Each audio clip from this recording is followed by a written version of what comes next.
Alright, so here we have Mrs. Doubtfire hits so different now as an adult. Damn, I mean, recently I've been remembering this movie, and watching a few clips of that, and even movie reactions of this. And the thing is that, bro, come on, Mrs. Doubtfire, bro, man, this was one good movie when we were younger and all. And I mean, what do you guys think of it?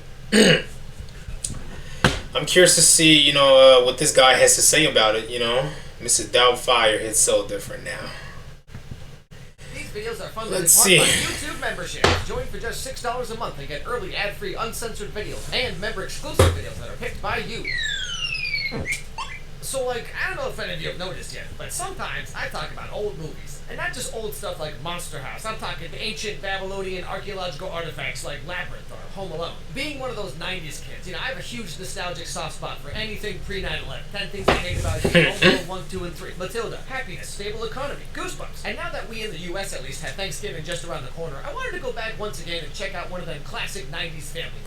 Mrs. Doubtfire came out in November of 1993 and was quite literally one of the most family movies you could possibly get. Now, I haven't watched it since I still knew what optimism felt like, so it's been a while. So come along, fellow adults and with neck pain, let's check it out. But before that, really quick, this video is brought to you by Extra. If you're someone who travels, you've definitely run into that problem of having to keep all your cards, ID, and everything else either in a wallet, 54% off a bunch of stuff. But also, if you use my link down... I gave you a picture. Oh, yeah? Robin Williams, R.I.P.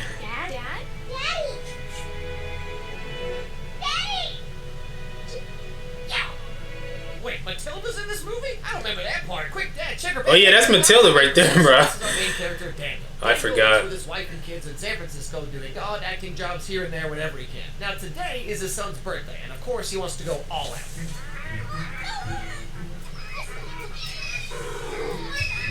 Oh yeah, the big party, and that's why the the parents are gonna divorce. Yeah, I mean obviously it was an just an accumulation of everything that happened between them, and this right there was the last straw, obviously. Well, I was thinking like a bounce castle, or maybe one of those weird 90s Cabbage Patch Kids that had like a vacuum in the mouth, but then they had to discontinue it because it ate some kid's finger off or whatever. Man, everyone else's birthdays were so cool when they were a kid. Mine were dumb. I hate it here. It really stinks. But all this nonsense upsets the neighbor lady, if you can believe that, and she calls up Daniel's wife, who, by contrast, is a very uptight, serious businesswoman. So I told him you get in touch with him first thing tomorrow. The snitch. Miss Hillard, the operator has a Gloria Cheney on hold. She says it's an emergency. Excuse me. Gloria? And so she storms off back home to see what the heck her husband's getting up to this time, and it's even worse than she thought. She called you to request the birthday party. That's great. Don't you dare make me out to be the monster here, Daniel. Don't you dare. Yeah. You have all the fun and I get whatever's left over. Oh, you chose the career, Miss. I have no choices here, Daniel. I have no choices. So this is kind of like the dynamic of these two. Daniel doesn't really have steady work, but he tries to make up for it by being a really cool, fun dad. But he always kind of takes things a little bit too far. Even when I try to do something fun, you have to do it 10 times bigger. Oh yeah, well back in college you said tall, handsome, well-endowed guys were boring and I was fun. Sure, yeah, I did say that, but when your entire personality is just Family Guy quotes, it gets annoying after 14 years. Too much time on those clones you used to despise. I spent too much time with you, Daniel. It's over. Paul, Damn. we're different. We have nothing in common. Oh, sure we do. We love each other. I want a divorce. Damn. And so Daniel's kicked out of the house. He has nowhere to go except to stay with his brother, who's like a makeup artist for TV shows and movies, I guess, and also smokes like 4 packs a day. No, man, not you. I was talking about the door. Now, listen, we got people listen. Oh, yeah, it's a busy life, man. Places to go, faces to paint. What is his voice, man? So we moved to LA. My father gets a job at the Palm restaurant. My uncle Junior works there, who is a Jehovah's Witness. Believe it or not, he went from Catholic to Jehovah. Anyway, so we skip ahead to the divorce court hearing, and they have to decide who's gonna get the kids. Which, when I got divorced, thank goodness we didn't have any of those. But, boy, you better believe I fought tooth and nail for all these Kirby toys, I'll tell you what. She got all the furniture. I got this Pong arcade cabinet. So yeah, I know a thing or two about Bro, what? However, since at the present time Mr. Hillard has no place to live and no employment, it is the court's ruling to award sole custody to Mrs. Hillard. This ruling is only temporary. Oh, good. I will assign a court liaison to Damn. oversee your case, and there will be a continuance of these proceedings in 90 days. So this sets up the whole shtick of the movie here. Daniel has 3 months to find a place to live and get a steady job, or else he will only ever be able to see his kids like once a week forever. And of course he wants to see his kids more than that, you know? I mean, who wouldn't? Where else are you gonna find a kid with this many absurdly gigantic shirts for no reason? Look at this. Where did you even buy this on purpose? Why would you think that? I should have never had a birthday, Dad. Hey kid, don't blame yourself, okay? Blame the sweet, sultry sounds of the California raisins.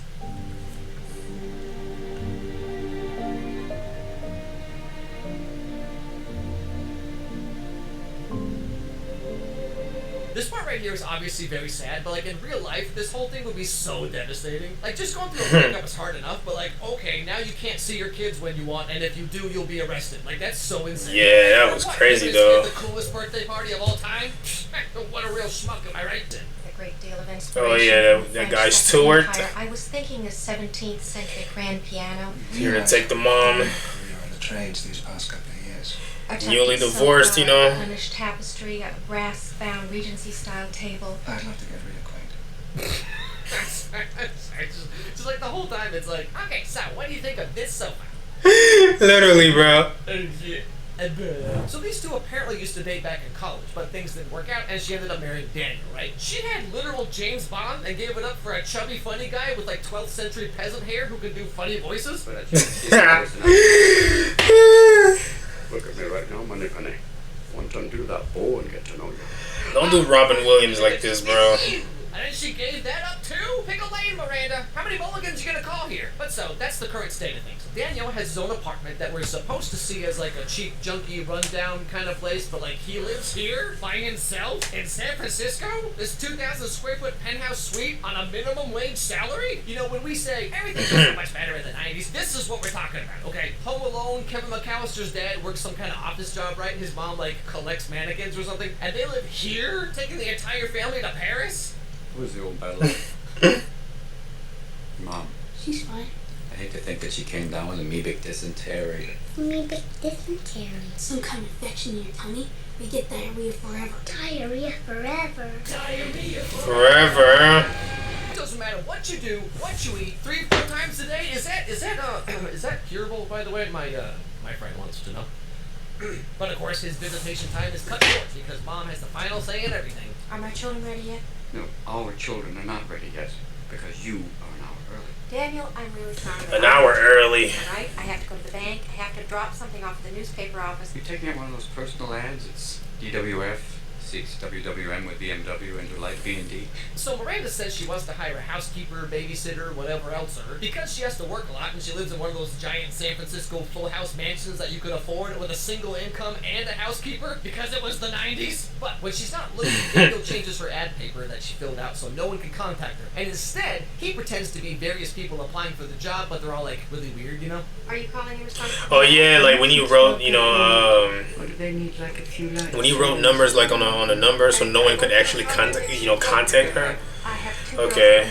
I don't work with the males, because I used to be one. Yikes. Well, San Francisco has definitely changed, I'll tell you that. But after several days of this, finally, Daniel goes in for the slam dunk. Mrs. Doubtfire. Doubtfire. I beg your pardon? Doubtfire, dear? Mrs. Doubtfire. Well, I look forward to meeting you. And so now Mrs. he has to pretend to be Doubtfire. a little old British lady for the rest of his life, and he's set. Daniel, hi. Could you make me a woman? Honey, I'm so happy.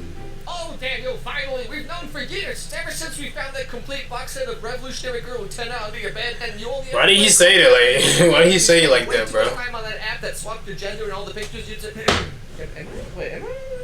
Wow. You know what? I can't really be bothered either way. And so, with the help of his makeup artist brother and his boyfriend, I assume, they turned Daniel into Mrs. Doubtfire. And so now he just has to convince everyone else forever, and he's good to go. There's no way this could fail. Euphigenia Doubtfire. And these must be the children. Regina Doubtfire. Mrs. Natalie. Oh, hello, Natalie. And who is this strapping young lad? This is Chris. Hello, Christopher. Well, geez, you're big for a lady. What? Why would you say that?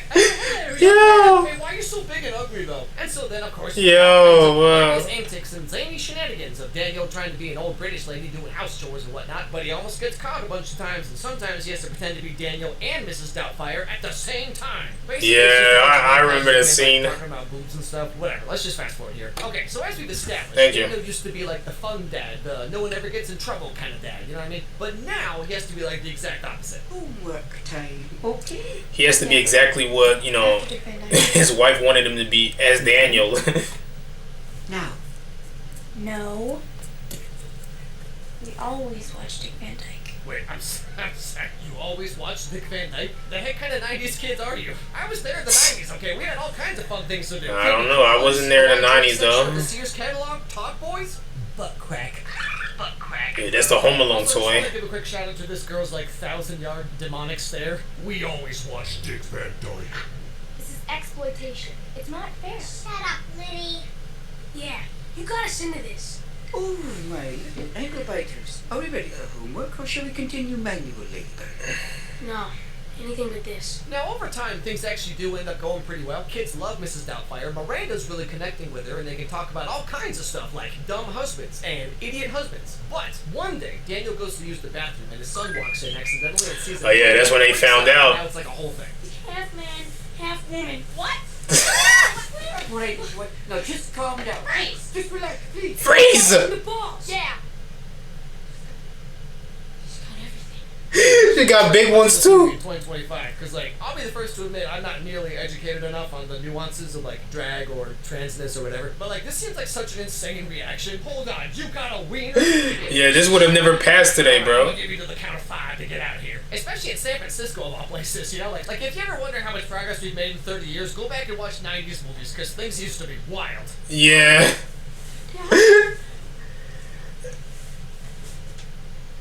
You don't really like wearing that stuff, do you, Dad?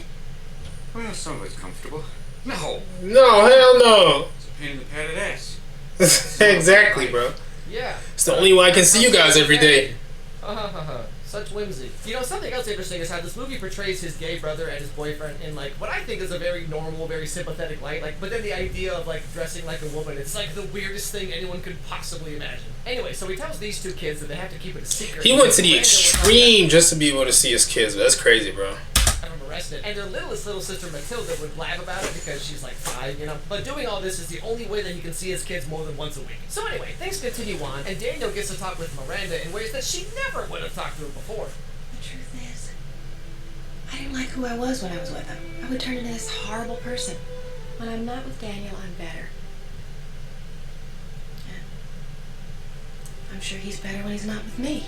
You know, getting a little serious here for a second. This is actually yeah, that's what you think. Sometimes it's not even about what the other person does or doesn't do, but it's just like how you are in the relationship or like what the environment does to you. You know, I feel like so many people are kind of waiting for the other person to do something terrible to justify a breakup. But like, no fault divorce also applies to breakups. I mean, you could just leave if you feel like it's not good for you, you know? But anyway, like we talked about earlier, when he's not I guess Daniel works at a TV station. Now, one night, after everyone leaves, he goes on the set of one of their kid shows they filmed there, and he's just like messing around, being Daniel, you know. Thank you. All right. Well, ladies and gentlemen, put your claws together. Please welcome James Brontosaurus. Very impressive, Mr. Miller. Waiting, I was watching. That's funny stuff. And so the big boss man here wants to discuss ideas over dinner Friday at 7. However, I will not be held responsible for your virtue. Well, he'll be there to protect me. Well, Stu has invited you and the children to join us. Friday night, 7 o'clock. This Friday? Yes, we're going to my favorite restaurant, Bridges. same place, same time, same day. That's crazy, bro. And so for the second time in this movie, Daniel has to be both people, rushing back and forth, changing, unchanging. Honestly, he really should have just said no at this one, because I know he couldn't say no to that other guy because it would be like a big opportunity for something big in the future. But with that one right there, it was like, no, he should have really, like, bro, he should have stood on business and told her, hey, no, I'm not coming, okay? Wasn't funny enough the first time. Like, this movie is 2 hours long, but they could have shaved 20 minutes off so easy. It's always so hilarious when you do the same joke twice in a row, am I right? Okay, so things come to a head when Miranda's boyfriend guy tries to eat some food in just the most like normal human way. Oh yeah. What is it that he said he was allergic to? And then Daniel went in the back in the kitchen to put some in there. Properly, but like he eats like when a little kid is being really sarcastic, you know what I mean? Anyway, so he starts to choke, and Daniel does the Heimlich maneuver and saves him. But in so doing, they both topple over, and Daniel's cover is blown. Alright, what? Oh, the mask, yeah. I remember this scene. Yeah, her reaction was crazy, bro. I watched a clip of that, you know, earlier today, bro. It was crazy. She was like, the whole time, bro. That shit was... Bro, she was freaking out like crazy. This was top 5 crash out ever, bro. Like... Daddy?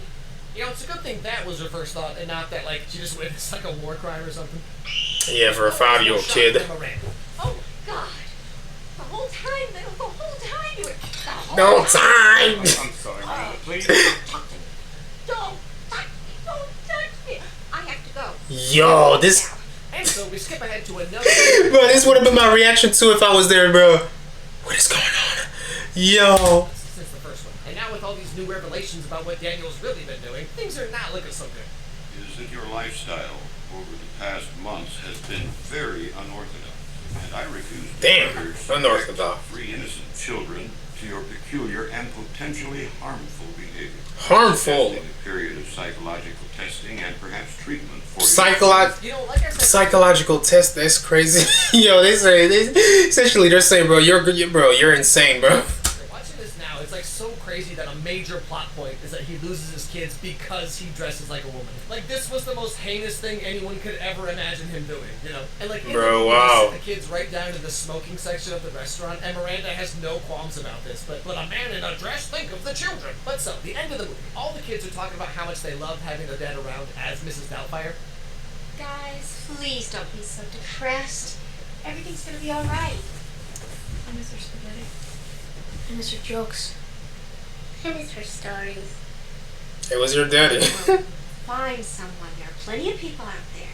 And even Miranda's like, man, you know, when I talked to my husband like a person and didn't just immediately assume everything he thought and did was dumb and annoying, he actually wasn't half bad, all things considered. And right then, they see something a little interesting on TV. He's going to bring some animals that yeah. are endangered species. The new host of your show. You know what that means, puppets? Wait a minute! Did you say puppet?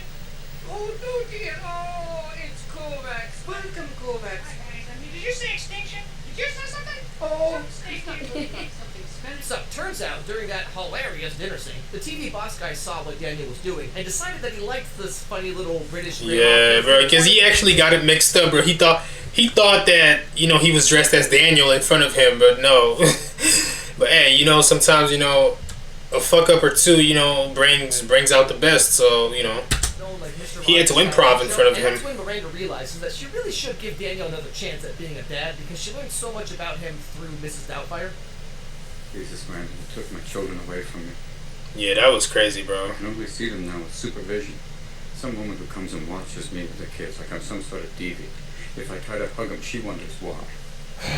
Man, this movie. Yeah, that is crazy, so bro. Interesting to see how like the that was cross-dressing or drag or whatever this is, like seeing how they thought of it back in the 90s. If a movie came out just like this now, people would totally be like, "What is this cartoonishly ham-fisted message? They're just pushing an agenda." But like, this is actually how things were though. But after Miranda things out for a while, Miranda gets the courts to release their order so Daniel can see his kids whenever he wants. And so, still somewhat broken, they're once again a family. They could have done this from the beginning, bro. Like, but obviously, there wouldn't be no movie. But like, whatever. Like them divorcing, honestly, was never like the issue. It was just like, you know, how Daniel was punished. You know, like, just like with the kids and all. You know, not being able to see them as much as he wanted. Still, you know. Families, Kitty. Some children live with their uncle or aunt. Some live with their grandparents, or some children live with foster parents. But if there's love, dear, those are the ties that bind. And that's the end of Mrs. Doubtfire. You know, I think Robin Williams and John Candy were both so good at being like super over-the-top comedy, but then also being like really heartfelt and serious. Like pretty much all of Robin Williams' 90s movies are like this, you know? Like Hook, What Dreams May Come, Dead Poet Society, Mrs. Doubtfire. Like he was so good at playing both extremes, you know? And John Candy, I mean, Uncle Bob. What Dreams Come, yeah, stuff like I have to watch this honestly. Understand human emotions so well. With Robin Williams. I feel like we don't really have. I think this movie was even featured in Family Guy though. You know what I mean? Hey everybody, thanks for watching this video. Anyways, this is it for, you know, Mrs. Doubtfire hits so different as an adult now. Do you agree with the things that, you know, that the guy was saying in that video? What do you guys think of this movie now that you're an adult, you know? But anyways, that's gonna be it. Peace out.